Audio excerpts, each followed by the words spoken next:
Office मध्ये काहीतरी गलती झाली समजा, तेथून गलती झाली, त्यांना त्याच्या समोरचा माणूस राहते त्याला एक धक्का मारून दिला,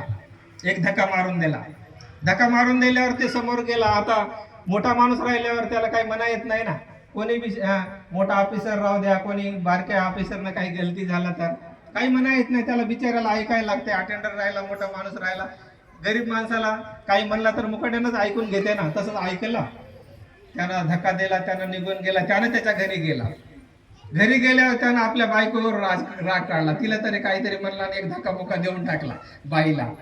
ते बाईला राग आला, बाईने काय केला, आपल्या पोरावर राग काढला. ते बाईला आपल्या एक पोराला हाणून दिला. आता त्या पोराला, एवढ्या मोठ्या पोराला राग आला, मला माझी आई मारली म्हणून त्याने एक गोटा धरला, आपल्या त्या कुत्र्याला मारून दिला. ते कुत्र पळत वरडत गेलं. ज्यानं समोरून, ज्या माणसानं याला मारलं होतं, धक्का दिला होता, ते कुत्र वरडत गेलं, त्याला जाऊन डसलं तिकडे जाऊन त्याला डसलं. म्हणजे रिटर्न येते. आम्ही जे करतो, जे बोलतो ते रिटर्न येते, है ना. तर त्याच्यानं म्हणले की आम्ही जे पेरतो ते आम्हाला खायला भेटते, त्यालाच म्हणते कर्म. अच्छा करे तो अच्छा होगा, बुरा करे तो बुरा होगा. कुणाच्या हातामध्ये आहे? तर आम्हाला जेवढं बी झालं तेवढं की दादा एकमेका सहाय्य करू, सुमार्ग धरू, तुम्ही आम्ही एका आम्हाला चांगल्या मार्गाकडे जायचं आहे. आमच्या लेकरा बाळाला सुद्धा एका चांगल्या मार्गाकडे न्यायची आम्हाला गरज आहे. आणि म्हणून म्हणले की तुकडोजी महाराजासारख्यानं म्हणले, या कोवळ्या माझी लोपले, ज्ञानेश्वर शिवाजी उपस्था परगडते. महापुरुष आपले मुलं आहे, आपले मुली आहे, याला तुम्ही चांगले शिक्षण द्या, मुलाला चांगले शिक्षण द्या, याला तुम्ही चांगले संस्कार द्या.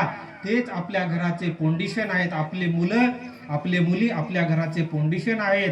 तर त्याच्यानं आम्हाला बदलायची गरज कोणाला आहे? आई वडिलाला. आई वडील जसे बोलतात, आई वडील जसे चालतात, बाबाजी बदलले, लाखो लोक बदलले, साधू संत बदलले, ज्योतिबा फुले बदलले, सावित्रीबाई फुले बदलले, आज महिला राष्ट्रपती आहे ना. मग बदलाव कोण? त्याने तेवढी तकलीफ घेतली, मग आम्ही आमच्या मुलापुरतं बदलू शकत नाही का? मी एक छोटंसं उदाहरण देतो आणि मी बंद करतो. तर इथे वडील जे करते तया नाम धर्म ठेवते म्हणले. आपण जसं वागतो, आपण जसं बोलतो, तसे आपले मुलं बाळ चालतात. कलाम सेठनं एक उदाहरण दिलं है ना. कलाम सेठनं काय उदाहरण दिलं? माझी नातच नसेल, त्यांची नात म्हणा जवळ आली है ना, जवळ आली आणि काय म्हणली, तुमचा तोंडाचा लय वास येत आहे म्हणून म्हणली. एवढा मोठा माणूस आहे ना, पण एवढंसं लेकरू बी आम्हाला जीवनामध्ये आम्हाला बदलायची गरज आहे. पुन्हा आम्हाला खरं काय, सत्य काय, सत्या परता नाहीच धर्म, सत्य हेच परब्रह्म.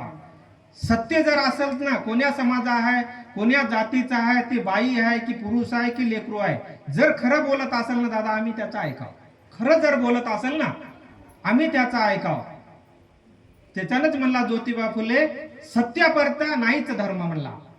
तर आम्ही जीवनामध्ये की इथे वडील जे करते तया नाम धर्म ठेवते, है ना. आम्ही जसे बोलतो, आम्ही जसे चालतो, आम्ही जसे वागतो, तसे आपले लेकरं बाळ वागते. आमची भाषा मराठी आहे ना सर, आमची मराठी भाषा आहे, आमचे लेकरं मराठीच बोलतील ना. कलामच्या घरामध्ये हिंदी बोलतात, कलाम भाऊच्या घरामध्ये ते लेकरं हिंदी बोलतात.